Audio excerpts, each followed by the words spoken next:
So it's all about NBA. I'm having the most fun time of my basketball fan life watching what's happening in the current NBA with all the trades that have just happened. I wanted us to kind of rest easy and step back and say, where are we at? And when we look at the Western Conference with the teams and the movements, where does it put them at as far as a playoff position? Because the West Coast appears to be the best coast right now with the lineups and the changes that create an atmosphere as if the championship is going to be won from their side. Now, barring any injuries on the part of the old timers, LeBron James, and there are currently some other old timers such as Chris Paul, there could be something that happens. We don't wish that on anybody, and we definitely don't want it to happen, but it could happen. That could change the tide and kind of have a situation where you had the Toronto Raptors win the championship. Some saying a default championship because of the injuries to Clay and Durant, even though they won out the regular season games. Let's get started, though, and kind of look at it. Like, where are we at? Where are we going? What is all the moves for the Lakers and Clippers? Where is it positioned them? For me, we always forget the other teams, right? The teams that made it in and made some noise and made slight changes and improved themselves. So everyone keeps talking about the goddamn LA Lakers and Los Angeles Clippers. But let's look at last year. Who was number 1, number 2, and 3? Is it really the Lakers and Clippers made that big of a jump that they can surpass this team from a regular season win perspective? I don't think so. So I'm going to tell you who my number 1 team from the West Coast is, just by the moves they made in this offseason. It's going to be Denver Nuggets, the most cohesive team that has returned a lot of their same players, is probably going to be winning out the regular season. And the reason why is simple. Clippers and Lakers need time to gel. It's not going to be like you put them together and they're winning championships. That's not the game. It's going to take time to gel. So up top, I'm looking at what the Nuggets have done. They haven't really traded anyone out of their starting lineup. They keep Jamal Murray. They keep their buddy Gary Harris, Nikola Jokic. I know somebody was beating me up over the name the other day, so I'm trying. Jokic, I'm sorry. And then Jokic, I'm sorry. I still got it wrong. And then they also have a power forward at Paul Millsap, which makes it a very, very strong lineup. There's a switch-up that happens between Torrey Craig and Will Barton's obviously the guy off the bench, but there's sometimes a lineup switch-up with that position, and that's a position I thought they need the most help in as far as who's going to be their true starting small forward. I do like Craig, and he's been a very solid performer as a glue guy, but could you upgrade that position from a starting role? And that's somewhere where I see, hey, I've mentioned this before. If Carmelo doesn't make it on LA, he could possibly make it to the Denver Nuggets. It makes sense for him to be in this role with all the defensive capabilities that they got. But with that said, look who they added. Jeremy Grant. You worried about injuries with your old timers? They took care of that. Paul Millsap replacement is there. Jeremy Grant, matter of fact, with his skill set, he's good enough to possibly take the starting role in a matter of the January, February timeframe of 2020. I could see this happen before the All-Star break or after. I could see Mr. Jeremy Grant taking over the role. Bo was a new addition. And, of course, the long-anticipated Mike Porter Jr., who's experienced a lot of injuries lately. We just hope he gets better so he can contribute to this team. We love the Denver Nuggets. And in my opinion, with their backcourt of Gary Harris, Jamal Murray, their bench lineup of Will Barton, and then you add on Jeremy Grant and the possibility of having some superstars step in, such as Mike Porter Jr., as well as Bobo, the contribution and the lineup is one of the strongest front courts that you'll see in the NBA. If they are able to keep all these guys, maybe trade out Jared Vanderbilt, Thomas Welsh, and all the rest of the, Tyler Linden, I really love this lineup. I like Mason Plumlee. I think they have everything they need from a front court perspective to make a strong run into a championship. Who's up next? Everyone keeps talking about the Clippers and the Lakers, but why are we going so far? I mean, why are we talking about the Clippers and Lakers? Right now, for me, Portland Trail Blazers have the most experience. They got the best team. They came back with a lot of hit moves, right? Little jabs. They returned the same players, Damian Lillard, C.J. McCollum. The same guys returned. And then they more experienced. I like what I'm seeing out of the Summer League out of Anthony Simons. Can Gary Trent Jr. finally contribute? Then you add on a starter and Kent Bazemore. Hey, man, that's what's up. That's what I got to say. They didn't sleep either. It was more adding on. When they lost Mo Harkless, hey, don't worry about it. You know who was filling that role, right? They added Nasir Little in the draft. Can he come along maybe mid-year 2020 and contribute and be a defensive presence as Mo Harkless was? Rodney Hood is also there, a better scorer who's going to get more minutes. He can play a small forward or the shooting guard position, though he's listed as a shooting guard on the ESPN website. This team is exciting and scary, and it's not done yet.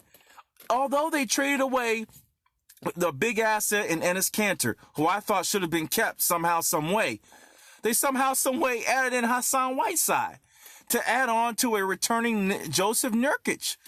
This team is scary, and it's like 1-1A when it compares to Denver Nuggets. They have almost as good as a front court, obviously not as much depth, but they're scary. They have the role players, they have the stars. There could be some noise made. I think the biggest change will be Anthony Simons' development. I think he is the heir apparent to either Dame or CJ. If they can get, a possible 10 to 12 points a game, MIP Player of the Year from Anthony, it's a scary looking lineup, and teams better beware. They are slated to do something great in the NBA. On the West Side, who else is up next? So now with all that said, with paying respects to the top dogs from last year, from who's left over, everyone's going LA Lakers, LA Clippers. Well, you got me there, man. You got me. Who's going to win out between the Clippers and the Lakers for this third seed? It's going to be tough. But I think from a season perspective and the gel that needs to happen, oh, Lord, don't nag me. This team returns the most. They're going to do the most what they return the most. I think the Clippers make it in. They sneak in there. Now, I'm not saying these are going to be the championship teams, okay? I'm just saying from a regular season perspective, this is how it should lay out. Because Lakers, for me, probably going to edge it out when they put it all together in the last half of the season because of LeBron's advanced age. Pat Beverly returns. They also return Montrezl Harrell, right? They're glue, they're maniac, they're Dennis Rodman. Landry Shamet, outside shooting along with Lou Williams. They re-signed Ivan Zubac, a center who's underappreciated. Rodney McGruder is added from a defensive perspective. What can the young rookie Mfiondu Kabengele do? He's an exciting prospect. I would like to see if he can get 10 to 12 minutes of burn to try to help this team. And obviously, it is the two of the best NBA players in Paul George. And, of course, Kawhi Leonard. What else must I say? They're a very strong lineup here. They still need a backup point guard. However, I do think Mr. Terrence Mann out of Florida State was running the point guard at some times with Florida State. Can he be a point forward and assist with the handling for Mr. Patrick Beverly? I'm sure there's somebody that can pick up in free agency, but securing another point guard would be something good for this team, as I think Shamet, Senandre Stornwell, as well as Lou Williams are more of a guard instead of a point guard. I really like the Clippers. I think they'll gel faster because that team has been together longer. They weren't gutted like the Lakers. So I think they move into the third slot. Who's up next? I'm not done. All Four Sports, Laker time, Lake Show, Magic. Hey, Magic left. Magic said they got it. I didn't believe him, but hey, I believe him now. They loaded up and are locked and ready to go. I'm questioning some of the signings, but you got to give it to them. Danny Green, DeMarcus Cousins, and Quinn Cook. Hey, those are additions by subtraction. Then they keep their point guard helping Alex Caruso, and then Rajon Rondo's re-signed. I believe Lance Stevenson may go, but I like Lance Stevenson as the X factor if he can come in some games and just surprise because they don't expect much because of his consistency. You had a solid contributor in Jared Dudley. I love the team and the lineup here. I think they'll go pretty far. Tyson Chandler more than likely is gone. They re-signed Contavious Caldwell-Pope to be their 3-point gunner. It's going to be interesting to see how they lay out. Avery Bradley was also added from a defensive perspective. You still got LeBron and AD as the strongholds. You got DeMarcus Cousins trying to return from the Achilles injury. Can this team make some noise and enter in the 4th spot? Without doubt, they have the talent to. I think a few slight changes, maybe midseason, will help them out. I'm not sure about Dudley Wright. And again, I'm glancing over Kyle Kuzma, even though he's a big asset. But, you know, there's a couple moves they can make, I think, can make themselves a little bit better with a little better chance of contention. I think one more score is needed. This is another Carmelo or J.R. Smith conclusion, but Lance Stevenson can do that too if he can get off. Next up, number 5. We getting interesting here. It gets deeper, and people said, man, KD's out, and you know, Klay Thompson's out. There's no chance. Oh, you thought I was going to say the Rockets, right? You thought I was going to say the Warriors. So guess what? I lied to you, man. I think I'm going to give respect to where respect is due. One of the better regular season team performances was from the Houston Rockets. They returned Clint Capella, okay? Hopefully they sign Kenneth Faried. They also add in some slight changes that I think will pay dividends in the draft. He's not listed here, but Deontay Davis as well as Mr. Mo from UCLA, I call him Big Moses. I think that's something interesting if they're able to sign him and maybe make a move for Clint Capella. Chris Chiozza is a slept-on point guard. They got Trevon Duval at a Duke. Can he come around and finally break away from the two-way and maybe move into a contention to be a contributor? You also have Austin Rivers. Nene Hilario is not re-signed, but they return P.J. Tucker, Chris Paul, James Harden, and Eric Gordon, as well as my favorite, Gerald Green. Just from an experience standpoint, I feel as though they have the edge due to the gelling. I think the Houston Rockets will still come in 5, and I still believe in Daryl Morey. There's still little moves that can be made. They should have signed Jabari Parker, but little moves that can be made that can put this team in contention. And I think this is an opportunity for them to show. Even though we have not made enough moves to be in contention for a championship, we're still there, and we're still better than the next team I'm going to mention. The team that has made some great moves over the summer, the Utah Jazz. Bang, bang. Jazz come in, baby. The Jazz have made the ultimate moves with role players, but I'm going to tell you what, is Donovan Mitchell, Allen Iverson to you? I'm sorry to say it. I'm trying to compare him and tell you what he is. He's a star, more than borderline all-star. I don't know whose place he takes, right? Does he replace Harden? Is he better than Harden? I can't say that. But they have made some strong moves to put them in contention, and definitely they could easily prove me wrong and reach that 5 spot, taking out the Houston Rockets if they're able to gel. But now they got another player in Bojan Bogdanovic to stretch the floor. They keep Joe Ingles, so that's my favorite position for them, to stretch threes, and they got 2 of them. Then you add in Donovan Mitchell, who can start the drives. You add in a good backup guard and Emmanuel Mudiay. A good offseason that I saw was from my man Justin Wright Foreman. Let's see what noise he can make. He's probably not going to get in a rotation, but I got to shout him out. He's an East Coast guy out of New York, so I got to shout him out there. He's having an incredible summer league. Jeff Green is also added, but the big X factor for me, obviously, is how Mike Conley and Rudy Gobert contribute to this team, and what are they going to bring to the table. Pretty solid lineup. Tony Bradley's looking pretty great in the summer league, as they have a good backup. I think the Utah Jazz can go far, but I don't think there's enough star power enabling them to stretch over the Houston Rockets. Now, the Houston Rockets can definitely fall on their face. They need to make a couple moves. As I mentioned, this team has a strong threes that can, small forwards that can shoot threes. So you got to try to load up, Houston, and try to match this, because Bojan and Joe are not going to play with you. So that's my number 16, the damn Utah Jazz. Who's up next? Don't sleep. Everyone sleeps on these guys, right? Everybody continuously sleeps on these guys. Is it Golden State or the San Antonio Spurs, guys? What is it? What do you think? I can't help myself. I got Golden State going up number 7. Golden State looks to be the 7th team to make it into this playoff run. They add on Willie Cauley-Stein, okay, and then they add on Mr. D'Angelo Russell. Couple players people are not talking about that I'm going to make you put on blast. Eric Paschall, Jordan Poole, and Omari Spellman will be contributors for the team next year, and I think they can fill the void when they got the minutes. Great. Whoever the scout is for the Golden State Warriors officially should get a reward and a raise. He's doing great jobs in incorporating some of this talent, getting them up to speed. I really like what they're doing from a player development standpoint.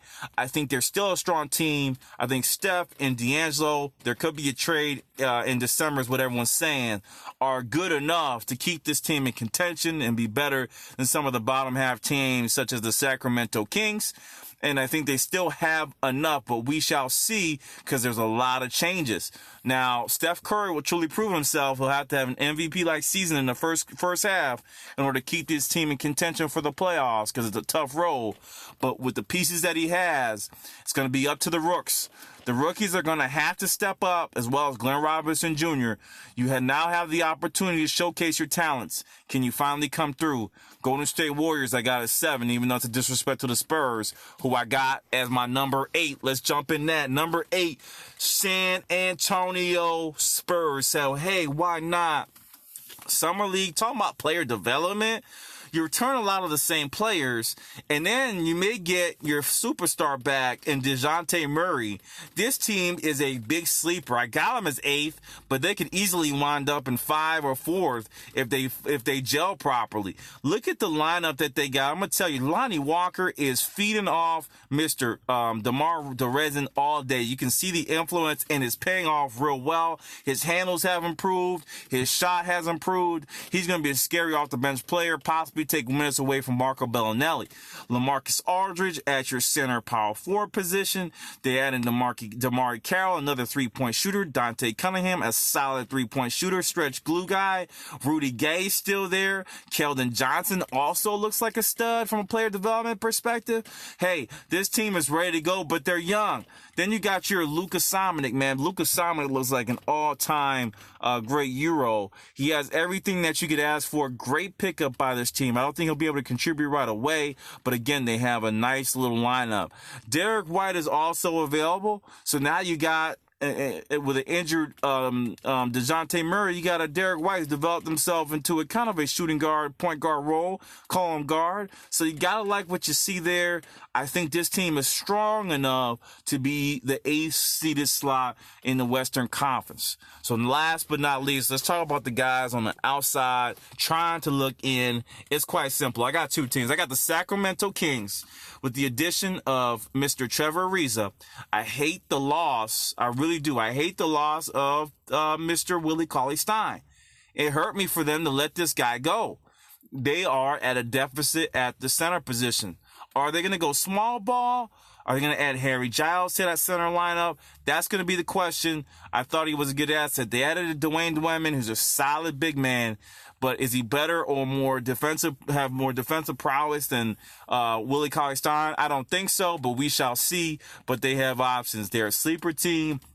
Superstar point guard De'Aaron Fox should make the next step. Buddy Hield, they are a scary team, but right now the assets don't tell me that this team can make it to the playoffs. There still needs to be a couple more options. They re-signed Harrison Barnes. They want the playoffs next year. I think they really do, but there needs to be another center option added, and I think there's several little free agents they may be able to add to help them out in that role and position. They have some vets on the team. They have good point guard. The point guard position is solid. The guard position is solid. Well, what are they going to do about the backup small forward and in the center position? The power forward position is locked down. I love my man Marvin Bagley, who I think makes the next step. And I think in the following year, you may see a potential all-star. So I love this lineup. I love this team. But do they have enough? And that's going to be the question to get into the 8th spot. They may, but I think they're going to fall short. A team closer is the Dallas Mavericks, obviously. We got Oro Euro and my man Luka Doncic in the role, in the party for the Dallas Mavericks, taking them to the next level. They've added some nice role players. Boban's there. Kristaps, how does he return? The only reason they're not rated higher is because of Kristaps' return. It's his first year back. I got to see what else moves they can make, right?